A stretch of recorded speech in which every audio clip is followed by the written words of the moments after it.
कितना आंसर आया? 3 आ रहा है? सबका आ गया? अरे 3 सेंटीमीटर आ रहा है कि नहीं आ रहा?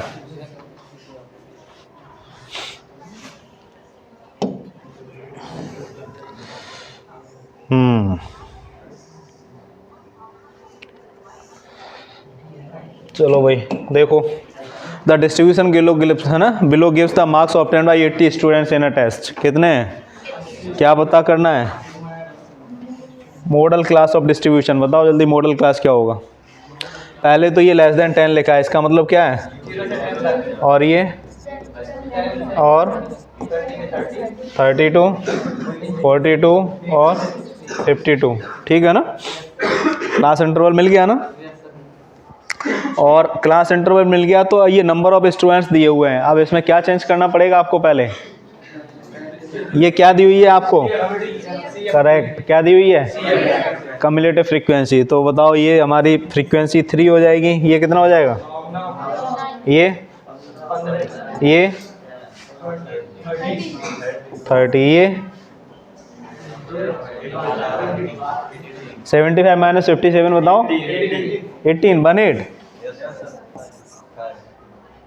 और ये 5।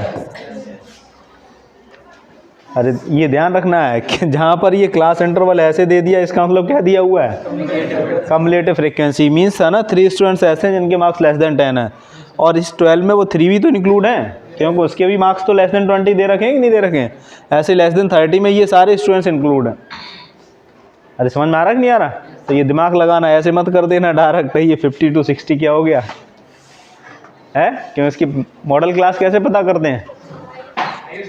Highest frequency. हाईएस्ट फ्रीक्वेंसी तो यही दे रखी थी ना पहले तो, लेकिन अब क्या है?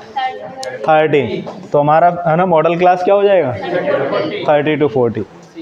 अरे मॉडल क्लास 30 to 40 होगा कि नहीं होगा?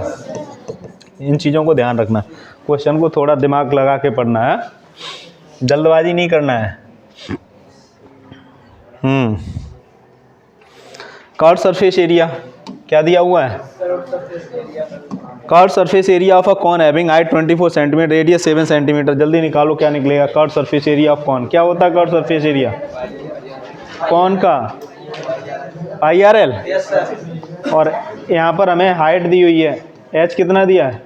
24। रेडियस कितना है? और L कितना निकलेगा? अरे पाइथागोरियन ट्रिपलेट है ना, 24, 7 और 25। हाँ, तो पाई की वैल्यू 22/7। R कितना है? आ जाएगा ना? गुड। हाँ ठीक है। नेक्स्ट डिस्टेंस निकालो जल्दी, डिस्टेंस फार्मूला से है ना, इन दोनों पॉइंटों के बीच को। क्या कह रहे हैं? हट जाए? मैं वैसे ही बिल्कुल हटा रहता हूँ बोर्ड से। है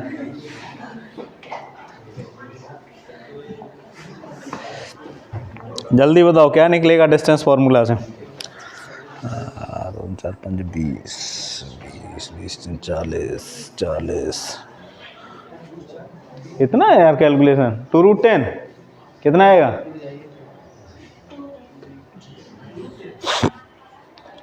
अरे इसका स्क्वायर प्लस इसका स्क्वायर अंडर रूट के अंदर है। x1 प्लस x2 या x2 minus x1 y2 minus y1 का है कितना है?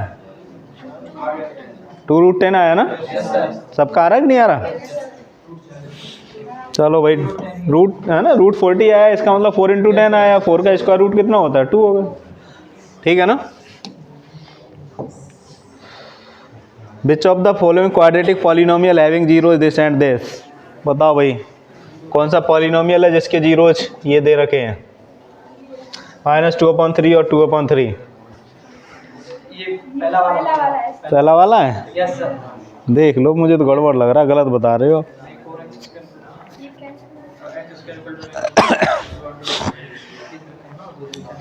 हाँ पहले कैसे हो गया भाई? उल्टा कर दिया उसको। अरे वैल्यू रख के चेक करो, जो जीरो हो जाए वो उसका पॉलिनोमियल है? हैं? देखो ये हो नहीं सकता, ये हो नहीं सकता, ये हो नहीं सकता। करो ना जल्दी, होगा कि नहीं होगा? है लास्ट हो जाएगा या नहीं हो पाएगा? क्यों लास्ट जीरो हो रहा दिख रहा है। -2/3 रखोगे तो 4 - 4 जीरो हो रहा है, +2/3 रखोगे तो जीरो हो रहा है? बिल्कुल सेकंड नॉन क्वेश्चन है, इनमें ज़्यादा दिमाग नहीं लगाना है।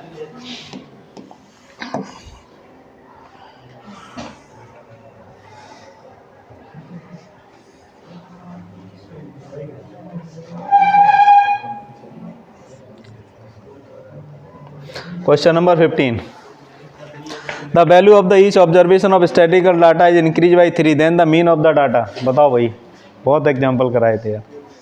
अरे बताए थे ना, अगर कोई डाटा दिया हुआ है और उस डाटा के साथ सारे ऑब्जर्वेशन किससे कितने नंबर से इंक्रीज हो गए? 3 से इंक्रीज हो गया, तो मीन में क्या अंतर आएगा भाई? मीन इंक्रीज बाई, अरे होगा कि नहीं होगा? नहीं तो करके देखो, मैंने बताया था। सिंपल निकाल लो मीन, अभी निकाल लो। जैसे इसका निकाल लो, 1 + 2 + 3 + 4 + 5 का मीन कितना होगा? Divided by 5। फिर सब में 3 ऐड कर दो, फिर मीन निकालो, +3 हो जाएगा। अरे हो जाएगा नहीं हो जाएगा? देख रहे हो, डायरेक्ट आंसर मिलेंगे। हाँ, इंक्रीज बाई 3। हाँ, उसके बाद भाई आ गया भाई probability of happening an event. किसी के होने की इवेंट की प्रोबेबिलिटी डिनोटेड बाई P, और नहीं होने की इवेंट की प्रोबेबिलिटी बताओ भाई। P + Q कितना होता है? अरे 1 होता है ना। अरे है ना, क्लियर है ना? इवेंट के होने की प्रोबेबिलिटी प्लस नहीं होने की प्रोबेबिलिटी का सम हमेशा 1, और प्रोबेबिलिटी हमेशा किस किस के बीच में लाई करती है? 0 और 1 के बीच में लाई करती है। हाँ?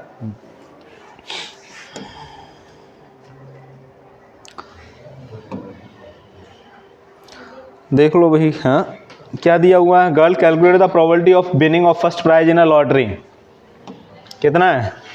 0.08। If 6000 tickets are sold, how many tickets has she bought? बताओ क्या दिया हुआ है? किसी को जीतने की प्रोबेबिलिटी, प्राइज को जीतने की प्रोबेबिलिटी कितनी थी? 0.08, और टोटल कितने सेल हुई ticket? 6000। How many tickets has she bought, है ना? तो उसने कितनी टिकट जीती है ना, कितनी खरीदी थी उसमें से, वो इतनी प्रोबेबिलिटी में जीती है। क्या करोगे? हाँ तो करो ना जल्दी। आंसर बताओ। है 480 आ रहा है? क्लियर है ना? 480 अपॉन, अरे प्रोबेबिलिटी कैसे निकालोगे? फेवरेबल आउटकम डिवाइडेड बाई 6000, है ना? तो ये कितना आ जाएगा? 480। उसके बाद question number 18, in a group 20 peoples, है ना? कितने पीपल हैं?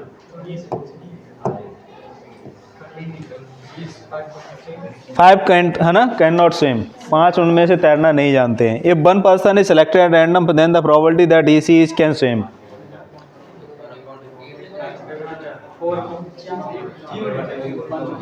अरे भाई 5 तो जानते ही नहीं है, तो 15 तो जानते हैं ना, और जो 15 जानते हैं टोटल कितने हैं? तो कितना हो जाएगा? 3/4, 3/4 या 1/4 होगा? 1/4 तो वो होगा जो, है ना, नहीं जाना। ठीक है ना?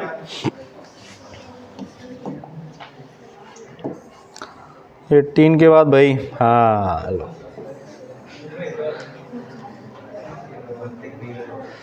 है नहीं दिख रहा? अब तो दिख रहा है, दिख रहा है कि नहीं? इधर बैठा ही नहीं करो, यहाँ बैठा करो। गर्ल्स उधर बैठ जाती हैं, बॉयज इधर बैठ जाते हैं, उधर भी नहीं खड़े हों, इधर भी फिर कहाँ हो बताओ भाई। इसीलिए मैं पूरा आपका जो है ना बोर्ड है छोड़ देता हूँ, अलग रहता हूँ। बताओ भाई, हाँ क्या दिया हुआ है हमें? Point A02 is the point of, है ना, intersection of by axis with the line this. क्या लिखा है यार? Is the point of intersection of by axis with the line this. ऐसा है क्या? बाई एक्सिस और ये लाइन इस पॉइंट पे इंटरसेक्ट कर रही हैं? चेक करो। अब ये तो निश्चित है कि ये पॉइंट बाई एक्सिस पे लाई करेगा। अब क्या ये पॉइंट इस लाइन पे भी लाई कर रहा है, ये चेक कर लो। और ये कैसे करोगे, वैल्यू सेटिस्फाई करा दो, करो जल्दी, सेटिस्फाई कर रहा है ना, कर रहा है ना। तो इसका मतलब ये पॉइंट इस लाइन को कट करेगा। तो ये बात इसने सही कही है। अरे क्लियर है ना। अब थोड़ा सा आगे रीजन पढ़ो। 0 to from X axis is 2 unit. ये भी बात सही है कि वो डिस्टेंस 2 यूनिट होगी एक्स एक्सेस से, क्योंकि ये पॉइंट वाई एक्सेस पे लाई कर रहा है ना। इस तरीके से होगा कि 0,2, तो एक्स एक्सेस से तो डिस्टेंस ये 2 हो गई ना। ये भी बात सही है, लेकिन एक्सप्लेनेशन के बारे में इसने ऐसा कुछ नहीं कहा है। इंटरसेक्शन है, दोनों सही स्टेटमेंट हैं, लेकिन एक्सप्लेनेशन करेक्ट है क्या? मेरी बात समझ में आई ना? तो ध्यान रखना इस चीज़।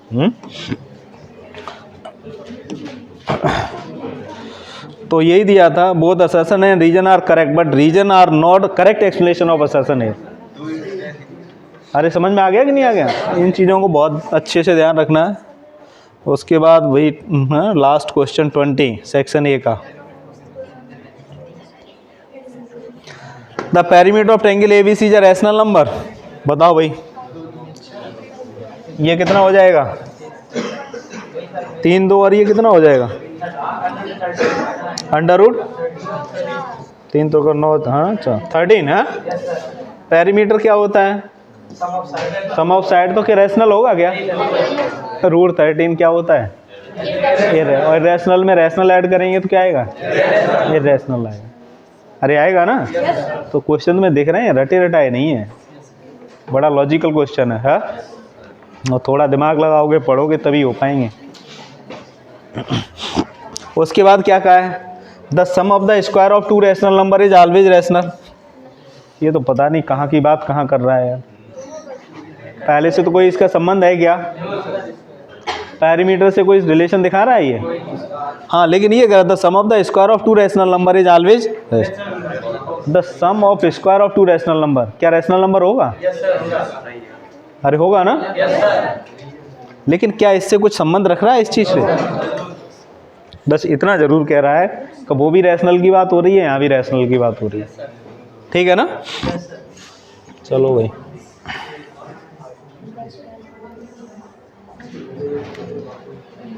ये तो गलत है ना। और सेकंड क्या है?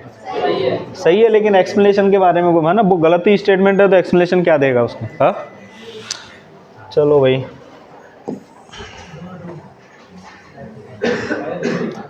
ग्राफ बनाओ भाई जल्दी। Solve the pair of equation x = 3 and y = -4 graphically. हाँ, 2 लाइन है, x = 3 है, y = -4 है। बताओ भाई कैसी लाइन है ये? x = 3 मीन्स कैसी लाइन है ये? अरे ये y एक्सिस है, ये x एक्सिस है। x = 3 का मतलब क्या हुआ? एक ऐसी लाइन है जो 0,3 से पास हो रही है पैरेलल टू y एक्सिस। इस लाइन की इक्वेशन क्या होगी? x = 3। और दूसरी लाइन की इक्वेशन क्या? y = -4। तो मान लेते हैं ये पॉइंट होगा 0,-4। अच्छा सॉरी, यहाँ 3,0 होगा ना। और ये लाइन क्या होगी? x एक्सिस के पैरेलल होगी। और दोनों लाइन किस पॉइंट पर कट कर रही होंगी? 3,-4। इन दोनों का सॉल्यूशन अगर देखा जाए तो यही होगा कि नहीं होगा? या नहीं होगा? तो हमें पूछा क्या गया है? सॉल्व करना था। सॉल्व करना था मतलब क्या निकालना था? इंटरसेक्शन पॉइंट निकालना था। क्या निकालना था? Intersection. Solve by graphical method, it means क्या करना है? इंटरसेक्शन पॉइंट निकालना है। क्या निकालना है? इंटरसेक्शन। बैठे नहीं रहो, लिखो ये जो यहाँ पर दिख रहा है। बैठे स्टोरी सुन रहा है क्या? है?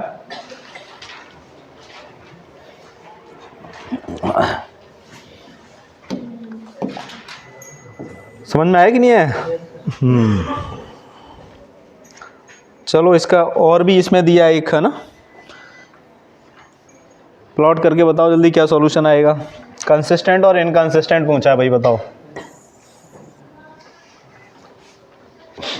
x = 0 दिया, y = -7। बताओ x = 0 कौन सी लाइन होती है? ओरिजिन होता है, करेक्ट, बाई एक्सिस क्या होती है, और बाई इक्वल टू 0 क्या होगी, एक्स एक्सिस। ये लाइन की इक्वेशन है ना, जो बाई एक्सिस है उस लाइन की इक्वेशन क्या है, एक्स इक्वल टू 0, क्या है, एक्स इक्वल टू 0। और दूसरी लाइन की इक्वेशन क्या, बाई इक्वल टू -7।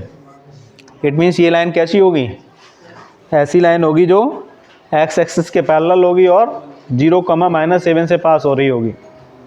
हाँ, तो कहाँ पर ये कट करेंगी, कहीं भी नहीं करेंगी।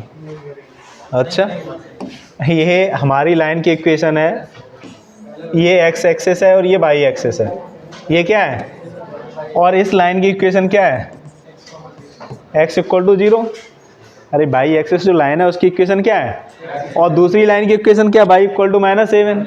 इसका मतलब वो कहीं यहाँ पर पॉइंट होगा 0, -7, और ये लाइन ऐसी कहीं होगी जो किसके पैरेलल होगी, एक्स एक्सिस की। इस लाइन की इक्वेशन क्या है, तो ये कट नहीं कर रही कहीं, बड़ा यार, ये बाई एक्सिस है, कट नहीं कर रही इस पॉइंट पे क्या है, तो इंटरसेक्शन पॉइंट क्या है इनका, सॉल्यूशन क्या है। इतना इजी क्वेश्चन तुम्हें समझ में नहीं आ रहा, बड़ी बड़ी इक्वेशन लिखी होगी, 2x + 3y equal to this and 5x + 6y equal to 5, इन्हें सॉल्व कर लोगे, इसे नहीं आता है, जिसमें कुछ भी नहीं करना है क्या करना था इसमें, लेकिन बेसिक कंसेप्ट क्लियर नहीं है। इसका मतलब ये है, जो बिल्कुल बेसिक्स है वो क्लियर नहीं है कि एक्स एक्सिस क्या होती है, वाई एक्सिस क्या होती है, और मुझे लगता है ये मैंने पढ़ाया होगा या नहीं बताया था है। तो इन चीज़ों को ध्यान रखो, बड़ा बेसिक है, क्वेश्चन बनाने वाले ने है वो है ना, ये थोड़ा सा वो होता है कि बच्चे क्या करते हैं ना, छोटी चीज़ों को इग्नोर कर देते हैं। क्या कर देते हैं कि उनके लेवल से बहुत है ना, बहुत छोटी होती हैं, वो छोटे बच्चों के लिए होती हैं। क्या होती हैं, और तुम्हारा स्टैंडर्ड ज़्यादा हो गया है। लेकिन कंसेप्ट को हमेशा ध्यान रखो, क्या रखो, कंसेप्ट याद रहेगा ना, तो चीज़ें है ना। अभी मैंने कहा एक्स इक्वल टू 0 कौन सी एक्सिस है, और वाई एक्सिस की इक्वेशन क्या होगी, एक्स एक्सिस की इक्वेशन क्या होगी, वाई इक्वल। अरे समझ में आ रहा कि नहीं आ रहा, अब गलती नहीं होना चाहिए भाई, हैं होगी क्या दोबारा तो तुम्हें लगेगा पता नहीं इतनी बड़ी इक्वेशन आई कहाँ से सॉल्व होगी है। चलो, in the given figure X Z is a parallel to B C. अच्छा, डायग्राम भी दिया हुआ है इसमें, कहाँ गया,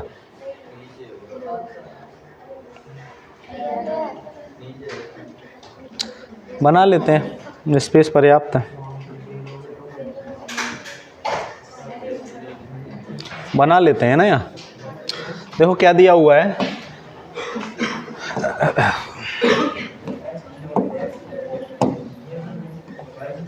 x Z is parallel to B C. इसका मतलब ट्रायंगल दे रखा है क्या, चलो देखो ये ट्रायंगल है हमारे पास,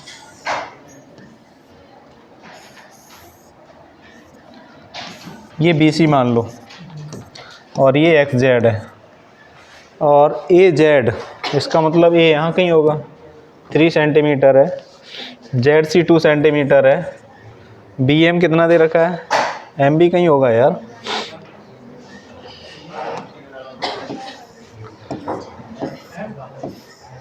अच्छा चलो ये हमारा क्या हो गया, बी एम कितना दे रखा, 3 सेंटीमीटर, एंड है ना ये 5 centimetre. Find the length of x by यहाँ पर है, तो बताओ जल्दी,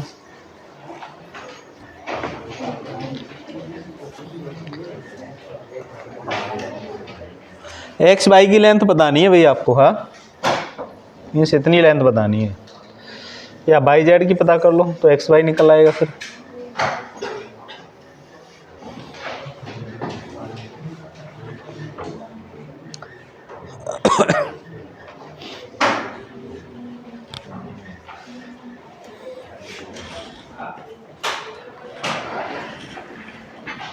पता करो भाई जल्दी,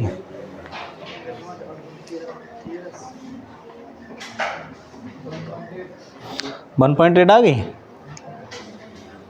कितने लोगों की आ गई भाई 1.8,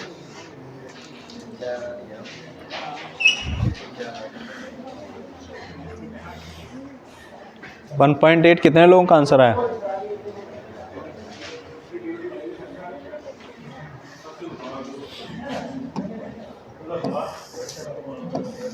डायग्राम तो क्लियर हो गया ना? ये हमारा कितना था? 3, ये 2 था, ये 5 था, ये 3 था। और है ना, बाई जेड भी तो पैरेलल होगी इसके। सिमिलरिटी का कंसेप्ट लगा के बाई जेड नहीं निकल सकता क्या? निकल आएगा। बाई जेड भी निकल आएगा तो ए बाई और ए एम भी निकल आएगा। अरे ये दोनों ट्रायंगल, छोटे ट्रायंगल, देखो ट्रायंगल ए बाई जेड और ट्रायंगल ए एम सी, है ना? कैसे हैं? सिमिलर हैं कि नहीं है? और जब सिमिलर हैं तो हम देखो क्या जानते हैं, A Y upon A M equal to Y Z upon M C equal to A Z upon A C, A Z upon A Y हमें पता नहीं है, चलो नहीं ठीक है, बाई जेड भी हमें पता नहीं है, एम सी 5 है ना? ये कितना हमारा ए जेड 3 और ये कितना हो जाएगा ए सी 5, ठीक है ना? तो बाई जेड हमारा कितना निकला? अरे 3 निकला ना? ये रेशियो है, ध्यान रखना, क्या निकला? रेशियो। उसके बाद ये निकालना है हमें ए बाई और अपॉन ए एम। क्या निकालना है? ए बाई हमारा कितना होगा? 3 अपॉन 5, मतलब अगर ये 3 है तो ये कितना होगा? A M. अरे रेशियो वही होगा ना, एक 9th क्लास में थ्योरम भी पढ़ी होगी 9th या 8th में, जब पैरेलल लाइंस होती हैं और उसमें ट्रांसफर कट करती है तो ये भी वही होगा ना। और जब ये होगा तो ये दोनों ट्रायंगल दिख रहे हैं, कैसे होंगे? अरे सिमिलर होंगे कि नहीं होंगे?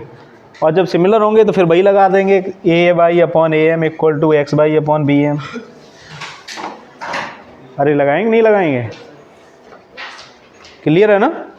हाँ, तो हमारे पास रिजल्ट क्या आ जाएगा देखो,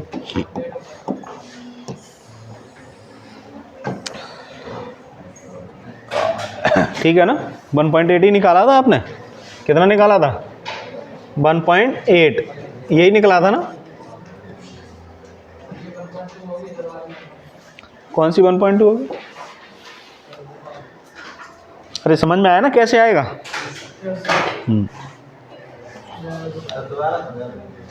अरे नोट करो, देखो एक्स जेड पैरेलल है, क्या है समझ लो। एक्स जेड किसके? बी सी के पैरेलल है, क्लियर है ना? अब ए एक्स अपॉन एक्स बी लिख सकते हैं, ये तो बीपीटी थ्योरम से लिख सकते हैं। 3/2 के बराबर होगा ए जेड अपॉन जेड सी।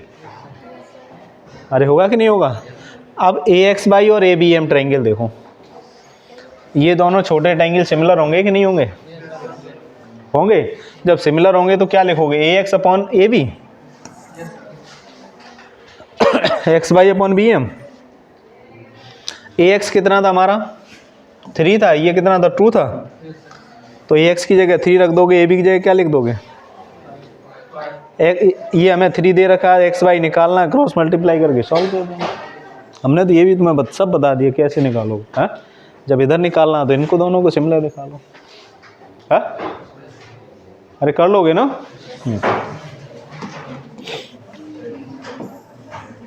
हाँ, sine theta plus cos theta equal to √3, then find the value of sine theta into cos theta. निकालो भाई। Sine theta plus cos theta दे रखा है, साइन थीटा कॉस थीटा की निकालनी वैल्यू कितनी आएगी? क्या करोगे? स्क्वायरिंग कर दो, क्या आ जाएगा? Sine square theta plus cos square theta plus 2 sine theta cos theta equal to 3, यही आएगा ना? इसकी वैल्यू क्या होती है? क्या बचा? 1 plus 2 sine theta cos theta equal to 3। 1 को उधर पहुंचा दोगे तो sine theta cos theta equal to 2/2। कितना आंसर आ गया? 1 ही आएगा ना?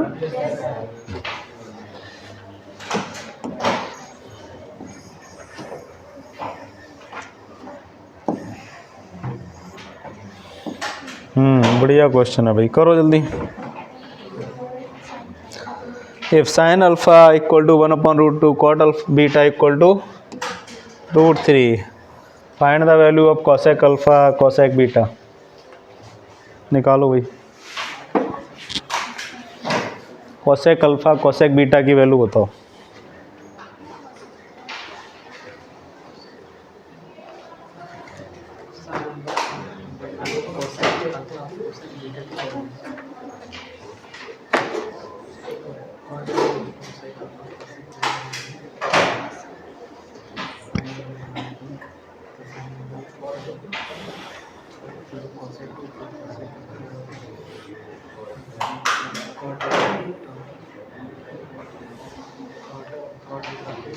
इतना समय लगाओगे हैं?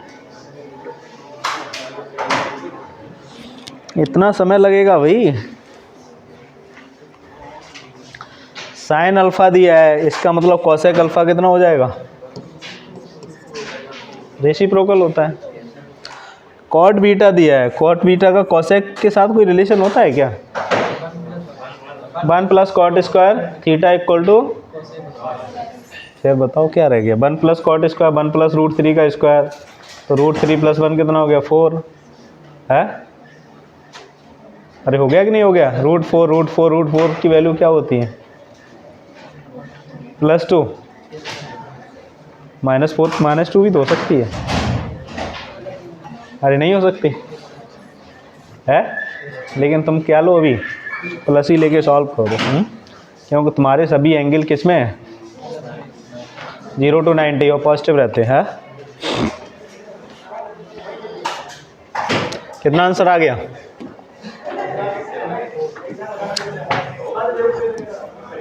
कितना आंसर आ गया? इतना ही आएगा ना? √2 + 2। अरे इतना आएगा कि नहीं आएगा?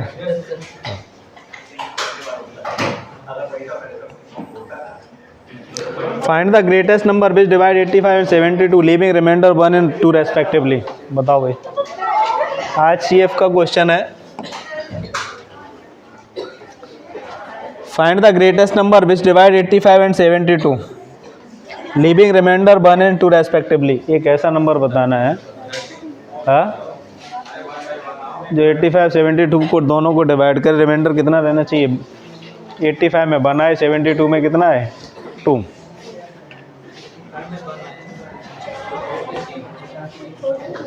हाँ 14 आ गया?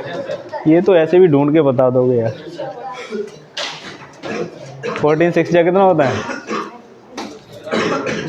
हाँ, और 14 72 को डिवाइड करेंगे तो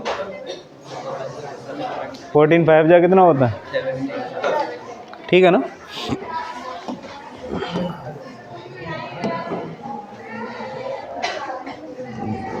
तो क्लियर है ना? करने का तरीका भी मालूम हो गया है ना? 85 में 1 माइनस कर दो, 72 में 2 माइनस कर दो। हाँ, और उसके बाद क्या करोगे? HCF नहीं। ठीक है भैया। Bag contain 4 red 3 blue balls and 2 yellow balls. 1 ball is drawn at random from the bag, find the probability of drawing ball is red. है ना? बताओ कितना आएगा जल्दी? 4/9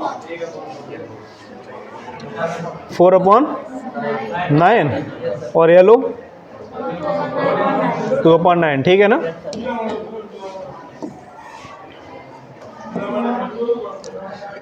चलो इतना ही रखते हैं। सेक्शन C कल स्टार्ट कर लेंगे। हाँ।